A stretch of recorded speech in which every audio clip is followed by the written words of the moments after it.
चिंता तो जनता को अपने आप की अपनी करनी है, ना विपक्ष कोई मजबूती से कार्य कर पा रहा है। और मोदी जी, अमित शाह जी तो ये अडानी अंबानी और यूसुफ लुलू जैसे लोगों को पूरा देश ही बेच दें तो कोई मुझे हैरानी नहीं होगी।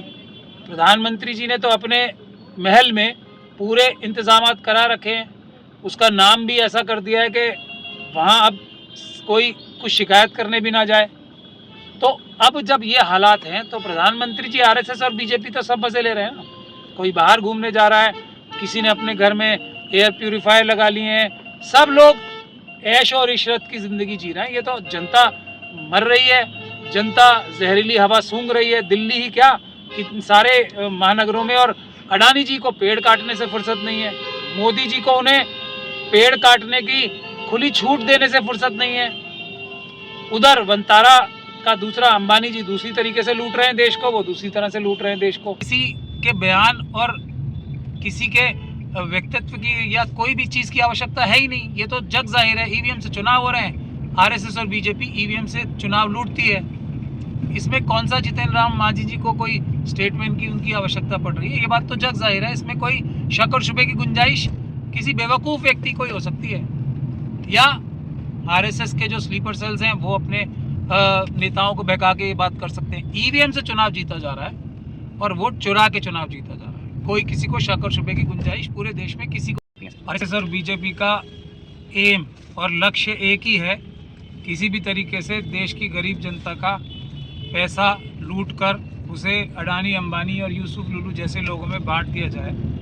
तो किसी भी उनका जो भी प्रोजेक्ट होगा, नाम वो ऐसे रखेंगे अच्छे से अच्छे जिसकी लोग इज्जत करते हो, लेकिन काम वो अच्छे से अच्छे नाम के पीछे गंदे से गंदा काम करते हैं। यही आरएसएस और बीजेपी की पहचान है। वो हर चीज़ को दिखाएंगे ऐसे कि वो बहुत अच्छी कर रहे हैं, अच्छा नाम रखेंगे, ऐसे नाम रखेंगे जिसकी लोग इज्जत करते हो, ताकि अपने गंदे और घिनौने काम उस अच्छे नाम के पीछे छुपा सकें। यही बीजेपी का और आरएसएस का चाल चरित्र और चेहरा है। चाहे वो ये सेंट्रल विस्ता हो या कोई और जगह हो, कोई भी जगह ऐसी नहीं होगी जहां सिवाय लूट मार के आरएसएस और बीजेपी के लोग कुछ भी कार्य दूसरे। जब उनका लक्ष्य एक है, ये तो समय आने दीजिए। विपक्ष जैसे कमज़ोर होता जा रहा है, विपक्ष के नेता ईवीएम के खिलाफ कोई लड़ाई लड़ने को तैयार ही नहीं है। तो अभी तो सारे गरीब लोगों की किडनियाँ भी निकाल के बेची जाएंगी, इनके लिवर आधे आधे निकाल के बेचे जाएंगे। ये आने वाला वक्त ये सच साबित होगी जो मैं आपको बात बता रहा हूँ। घर छीन लिया, रोजगार छीन लिया, कपड़े छीन लिए, खाना छीन लिया, भिखारी बना दिया 80 करोड़ लोगों को। 5 किलो अनाज के लिए भीख मांगनी पड़ती है, सरकार के ऊपर डिपेंडेंट हो गए। किसने किया है सब? अब इसके आगे जाके किडनी तक ले लेंगे ये लोगों की। लोग समझ नहीं रहे हैं अभी भी इस बात को।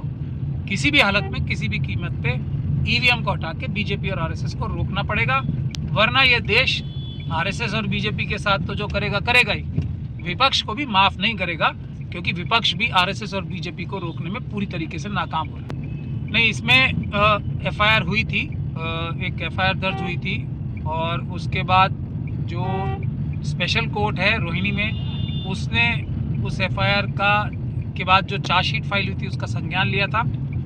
जो डीसीपी साहब हैं, उन्होंने हाई कोर्ट में ये जो उनको बुलाया गया था अदालत द्वारा इस केस के सिलसिले में, उसके हुक्म को क्वैश कराने के लिए, यानी कि ख़त्म कराने के लिए हाई कोर्ट में पिटीशन लगाई थी, जो कि उनकी पिटीशन खारिज हो गई है। अब उन्हें जो ये ट्रायल है, ये जो मुकदमा है, वो जो उसको फेस करना पड़ेगा, और जो विक्टिम फैमिली है उसके साथ न्याय होगा। ऐसा फैसला हाई कोर्ट से आज ही आया है, अभी वो जजमेंट पूरी आई नहीं। इसमें तो कोई शक नहीं है, कोई भी इस प्रकार के नारे लगाता है यदि तो वो पूरी तरीके से गैर कानूनी है। चाहे वो हिंदू राष्ट्र के नारे लगाए, चाहे जो आपने नारा बताया वो लगाए, ये और दूसरे समाजों को, शेड्यूल कास्ट, शेड्यूल ट्राइब, मुस्लिम, सिख, क्रिश्चियन, बौद्ध और दूसरे कमज़ोर तबकों को मारने की बात करे, या कोई तन से जुदा सर्व ये कोई भी बात करे, इसकी कोई भी गुंजाइश हमारे देश में संविधान में नहीं है, जो बाबा साहब डॉक्टर भीमराव अम्बेडकर ने बनाया है। हाँ, जेल भिजवाने की, अगर कोई गुस्ताखी करता है किसी भी धर्म के खिलाफ, कोई बेअदबी करता है किसी भी धर्म के खिलाफ, तो उसको जेल भिजवाने की, लंबे समय के लिए जेल भिजवाने के लिए, यदि वो पाकिस्तान और चाइना के एजेंडे पे, हिंदू मुसलमान के एजेंडे पे कोई कार्य करता है, तो उसको उम्र कैद तक दिलवाने की प्रावधान भारत के संविधान ने अलग अलग कानूनों में कर रखा है। उम्र कैद दिलवाने का जो अगर नारा लगेगा तो वो बिल्कुल जायज़ और सही नारा होगा अदालत के माध्यम से। लेकिन जो ये फैसला है, ये मैं इसको बिल्कुल सही मानता हूँ, लेकिन अब फैक्ट क्या है वो एक अलग बात है कि क्या ये वाला नारा किसी ने लगाया भी है या नहीं लगाया, और लोगों को झूठा फंसाया जा रहा है इसमें, ये फैक्ट पे निर्भर होती है बात। क्योंकि ज़्यादातर केसेस में ऐसा देखा जाता है, आरएसएस के लोग खुद ही अपने लोग भेज के इस प्रकार के नारे लगवाते हैं और उसके बाद इनोसेंट लोगों को, बेगुनाह लोगों को फंसाते हैं, जिन्होंने शायद ऐसी बात कोई की भी ना हो। ऐसा मैंने दर्जनों से भी ज़्यादा केसेस में देखा है। तो इस चीज़ पूरे जजमेंट को समझना चाहिए, तथ्यात्मक रूप से ये सच है या नहीं है, वो अदालत में मुकदमा चलेगा, ट्रायल होगा, उसके बाद पता लगेगा। हाँ, लेकिन अगर कोई ऐसा करता है तो भारत के संविधान में उसकी कोई जगह नहीं है। चाहे कोई हिंदू राष्ट्र के नारे लगा रहा है, उसकी जगह भी जेल में है, और अगर कोई इस प्रकार का नारा लगाता है सर तन से जुदा वाला, तो उसकी भी सज़ा जेल ही है। गुस्ताखे रसूल की सज़ा अगर कोई नारा लगना चाहिए तो वो लंबी लंबी जेल की सज़ा लगना चाहिए नारा, वो बिल्कुल सही नारा होगा। और लेकिन ज़्यादातर केसेस में मैं आपको फिर दोहराऊंगा कि इस प्रकार के नारे कोई आम नागरिक नहीं लगाते हैं, वो आरएसएस और बीजेपी के जो एक तरीके से वर्कर्स होते हैं वही लगाते हैं, भीड़ में घुस के। आम नागरिक इस प्रकार के नारे आमतौर पर लगाते हैं। और बीजेपी तो बीएलओ को मरने पे, आत्महत्या करने पे मजबूर कर रही है। तो गरीब लोगों के बारे में मैंने अभी आपके पहले सवाल में ही बताया है ना, ये तो गरीबों की किडनी भी बेचेंगे अभी। अगर इनको रहने दिया गया अपने ओहदों पे, तो ये गरीबों की तो किडनी भी बेच के अडानी अंबानी यूसुफ लुलू को उसका पैसा देंगे। ये हम आपको अभी बता रहे हैं। वक्त आने पे आप सब लोगों को ये बात हमारी याद आएगी कि मैंने ये बात कब बोली थी और आज वो सही हो रही है। दे या ना दे, हम तो ये बात शुरू से कह रहे हैं, आरएसएस और बीजेपी एनडीए की सीटें आएंगी तो दो चार ही आएंगी, मुट्ठी भर आएंगी, बाकी सब में उनकी जमानत जब्त होनी है। इसमें किसी के बयान और किसी के व्यक्तित्व की या कोई भी चीज़ की आवश्यकता है ही नहीं। ये तो जग जाहिर है, ईवीएम से चुनाव हो रहे हैं, आरएसएस और बीजेपी ईवीएम से चुनाव लूटती है।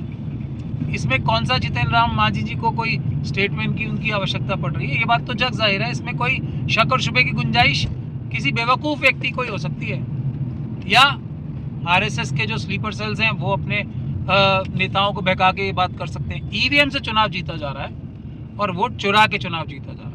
कोई किसी को शक और शुबे की गुंजाइश पूरे देश में किसी को नहीं है, ना आरएसएस के वर्कर्स को है, ना बाकी जनता को है। सबको पता है कि इलेक्शंस ईवीएम के माध्यम से लूटे जा रहे हैं। कि पाकिस्तान और चाइना की जो पॉलिसी है हिंदू मुसलमान भारत में कराने की, अब क्योंकि मोदी जी की विदेश नीति की कमी की वजह से, क्योंकि उन्होंने पक्षपात ही कर लिया पूरा, शेख हसीना साहिबा को अपना मेहमान बना के नई दिल्ली में रखा हुआ है मोदी जी की गवर्नमेंट ने, तो उसका आईएसआई जो है, जो पाकिस्तान की एस्टैब्लिशमेंट है, उसको बांग्लादेश में इस प्रकार की गतिविधियां करा के भारत में हिंदू मुसलमान कराने में एक ताकत मिलती है।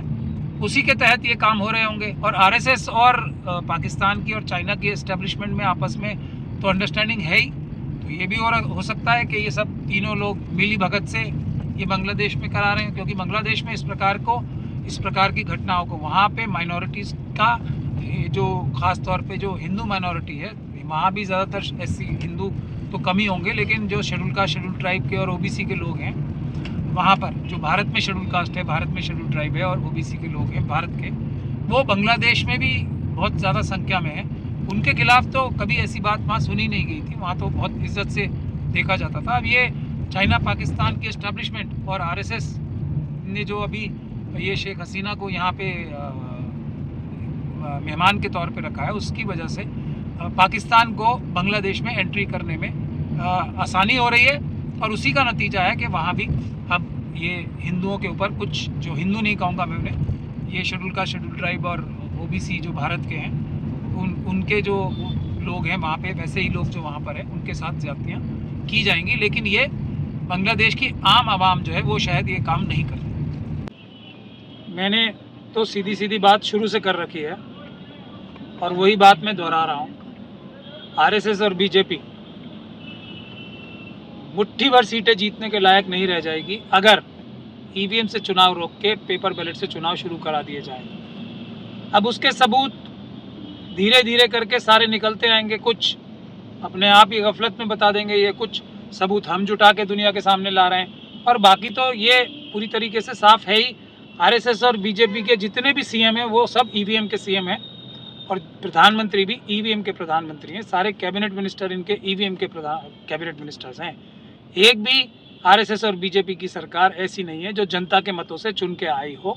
अब बात सिर्फ इतनी है कि ये विपक्ष की पॉलिटिकल पार्टीज आंदोलन करने के लिए कब तैयार होंगी। अभी तक तो मुझे कोई खास मजबूत तैयारी लगती नहीं है उनकी। जनता को बहुत शीघ्र ही इस आंदोलन को करके ये ईवीएम द्वारा चुनी गई सरकारों को हटा के असली मतों से चुनी हुई सरकारों को लाना पड़ेगा। ऐसा मैं बार बार लोगों को बता भी रहा हूँ, समझा भी रहा हूँ। जितिन मांझी साहब ने एक छोटा सा सबूत दिया है जिसका फायदा उनको स्वयं को हुआ है, लेकिन बड़ा फायदा जो सब कैंडिडेट्स को हो रहा है।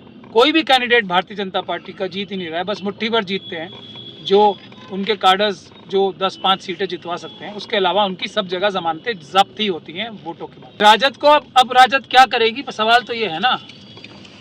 कबूलनामे के बाद कुछ करेगी? अब बात सारी यही निकल के आ रही है। अभी भी स्लीपर सेल्स के कब्जे में ही रहेगी या सड़क पे निकल के आंदोलन करेगी? अभी तक राजद ने कितनी इलेक्शन पिटीशंस डाली हैं, इतने सारे सीटों पे वो चुनाव हार गए हैं, सब ईवीएम के माध्यम से चुनाव हारे हैं। क्या उन्होंने एक भी पिटीशन डाली है अभी तक? बुनियादी बात ये है। तो हमें विपक्ष के लोगों से सवाल पूछने पड़ेंगे कि तुम लोग क्यों सही से मुकाबला नहीं कर रहे आरएसएस और बीजेपी को, क्यों जनता के मतों को बर्बाद होने दे रहे हो अपनी आंखों के सामने। ये सवाल जनता को विपक्ष से पूछना शुरू करना पड़ेगा। चिंता तो जनता को अपने आप की अपनी करनी है, ना विपक्ष कोई मजबूती से कार्य कर पा रहा है। और मोदी जी, अमित शाह जी तो ये अडानी, अंबानी और यूसुफ लुलू जैसे लोगों को पूरा देश ही बेच दें तो कोई मुझे हैरानी नहीं होगी। प्रधानमंत्री जी ने तो अपने महल में पूरे इंतजामात करा रखे हैं, उसका नाम भी ऐसा कर दिया है कि वहाँ अब कोई कुछ शिकायत करने भी ना जाए। तो अब जब ये हालात हैं तो प्रधानमंत्री जी, आरएसएस और बीजेपी तो सब मजे ले रहे हैं ना। कोई बाहर घूमने जा रहा है, किसी ने अपने घर में एयर प्यूरिफायर लगा लिए हैं, सब लोग ऐश और इशरत की ज़िंदगी जी रहे हैं। ये तो जनता मर रही है, जनता जहरीली हवा सूंघ रही है। दिल्ली ही क्या, कि सारे महानगरों में। और अडानी जी को पेड़ काटने से फुर्सत नहीं है, मोदी जी को उन्हें पेड़ काटने की खुली छूट देने से फुर्सत नहीं है। उधर वंतारा का दूसरा अंबानी जी दूसरी तरीके से लूट रहे हैं देश को, वो दूसरी तरह से लूट रहे हैं देश को। पूरा लूट का कारोबार गर्म है। जनता को आरएसएस और बीजेपी के हर एक व्यक्ति को कटघरे में खड़ा करना पड़ेगा, जब ही कुछ हो सकता है। देखिए, मुझे भारत में इसका कोई असर होता नजर नहीं आ रहा, क्योंकि मोदी जी की तो एप्स्टीन से बड़ी बड़ी फाइलें कितनी आ चुकी हैं। उनके खुद जो अभी दिल्ली में, केंद्र में दिल्ली के जो कानून मंत्री हैं कपिल मिश्रा जी, उन्होंने ही उनके बारे में पूरी कसीदे पढ़े हैं उनकी शान में। वो भी वीडियो अब तो वायरल हो रही है ना। खूब कसीदे पढ़े हैं ना वो किस प्रकार के व्यक्तित्व रखते हैं मोदी जी और अमित शाह जी। तो इनको कोई फर्क पड़ने वाला नहीं है। आप एक बात समझ लीजिए, जब तक ईवीएम से चुनाव हो रहे हैं, आप कुछ भी बोल लीजिए, इन्हें कोई फर्क पड़ रहा है? चुनाव तो ये फिर भी जीतेंगे ईवीएम के माध्यम से। इसीलिए ईवीएम सब बीमारियों की जड़ है। एप्स्टीन फाइल आ जाए, उसमें कितनी भी वीडियो आ जाए, किसी की भी आ जाए, कोई फर्क ही नहीं पड़ेगा, फिर भी जीतेंगे चुनाव, क्योंकि जनता ही तो इनके खिलाफ वोट देगी। जनता ने एक भी वोट न थे, फिर भी ये जीतेंगे। इस समय भी बहुत मजबूत है, लेकिन इतने बड़े बड़े जो आतंकवादी गतिविधियां हैं, उनको फेक न्यूज़ बताना, उनको हेट स्पीच बताना, ये अपने आप में एक समझदारी का काम नहीं है। जो कर्नाटक ने बिल पास किया उससे कुछ नहीं होने वाला, मैं अभी लिख के दे रहा हूँ आपको, क्योंकि ये अपराध हैं आतंकवादी गतिविधियों के, और उनके ऊपर हल्का करके एक ऐसा हल्का फुल्का केस लगाना, ये न्याय नहीं है, ये अन्याय है। कर्नाटक की, तेलंगाना की, हिमाचल की गवर्नमेंट्स, अगर कांग्रेस सीरियस है तो इनको आरएसएस और बीजेपी के जो कार्यकर्ता हिमाचल में आतंकवाद की गतिविधियों में लिप्त हैं, जो कार्यकर्ता तेलंगाना में और कर्नाटक में जो ये हिंदू राष्ट्र बनाने की बात कर रहे हैं, हिंदू मुस्लिम कर रहे हैं, ये सब आतंकवाद की गतिविधियां हैं। उनके खिलाफ आतंकवाद के केस जब तक दर्ज नहीं कराए जाएंगे ये गतिविधियां रुकने वाली नहीं है। हेट स्पीच का नया कानून तो उनको मदद की तरह से होगा, ऐसा मैं मानता हूं। और अगर इसको ध्यान से देखा जाएगा आने वाले समय में तो देखेंगे इस प्रकार के जो आतंकवादी गतिविधियां हैं वो और बढ़ेंगी। नहीं, उन्होंने जो भी किया है पूरी प्लानिंग के साथ आरएसएस और बीजेपी के निर्देशों पे किया है, तभी तो ना वो माफ़ी मांगेंगे। ये इसका लॉजिक है माफ़ी ना मांगने का। और उससे भी बड़ी बात यह है कि बहुत सारे बीजेपी के मंत्री जो हैं, निषाद साहब जो हैं और दूसरे लोग जो हैं, पूरी उनकी जो आरएसएस की एक फौज है सोशल मीडिया पे भी और दूसरे प्रकार से भी, वो सब इस प्रकार की घृणित बातें कर रहे हैं जिनको सुन के भी कोई शरीफ इंसान अपने कानों में उंगलियां दे लेगा। वो तो कह रहे हैं सिर्फ हिजाब ही तो छुआ था, कपड़े तो छुए थे, कुछ और तो नहीं छुआ था। क्योंकि आरएसएस और बीजेपी वाले लोग तो महिलाओं को एक उपभोग की वस्तु समझते हैं ना। उनका चाल चरित्र और चेहरा महिलाओं को के ऊपर अत्याचार करने का, लूट खसोट करने का है। तो उनका तो चाल चरित्र और चेहरा यही है, उनको इस बात की कोई शर्म थोड़ी आएगी। और वोटों की परवाह है ही नहीं, क्योंकि वोट तो ईवीएम से मिलनी है। वरना नीतीश कुमार जी स्वयं जनता को अगर आंसरेबल होते तो क्या उनकी पार्टी या उनकी स्वयं की तरफ से कोई सफाई नहीं आती कि मेरा ये मकसद नहीं था, या मैंने उसको किसी और नज़र से देखा था, मैंने उसको उस प्रकार से गंदी नज़र से नहीं देखा था। इतना तो कम से कम बता सकते थे। वो भी नहीं बताएंगे क्योंकि ज़रूरत नहीं है बताने की, चुनाव तो वो ईवीएम से जीते हैं। देखिए, नेशनल हेराल्ड केस में तो मैं जो इसको टेम्पररी रिलीफ लोग कह रहे हैं, मैं उसको मानने को तैयार नहीं हूँ। मेरा उसमें ओपिनियन साफ है कि ईडी जो है, अब जो चीज़ें अदालत ने बताई हैं इस केस का संज्ञान ना लेने की वजह के तौर पे, उसको पूरा करके ईडी दूसरे झूठे सबूत पैदा करेगी और एक पुख्ता कंप्लेंट नेशनल हेराल्ड के केस में बहुत जल्द फाइल करेगी, ऐसा मेरा मानना है। मैं जितना आरएसएस और बीजेपी को समझता हूँ, ईडी को समझता हूँ, ईडी के भ्रष्ट अधिकारियों को समझता हूँ, मुझे ऐसा नहीं लगता कि उनको कोई भी धक्का लगाए, बल्कि वो एक तरीके से उनकी राहें जो हैं हमवार हुई हैं। वो जो कोर्ट ने अपना जो पैमाना बनाया है कि किस पैमाने पे इन्वेस्टिगेशन होनी चाहिए, अब उसी हिसाब से इन्वेस्टिगेशन करके जल्दी लाएंगे। लेकिन महुआ मोहित्रा साहिबा वाला मैंने अभी जो फैसला है उसके बारे में जानकारी नहीं है मुझे, तो मैं कोई टिप्पणी नहीं करूँ।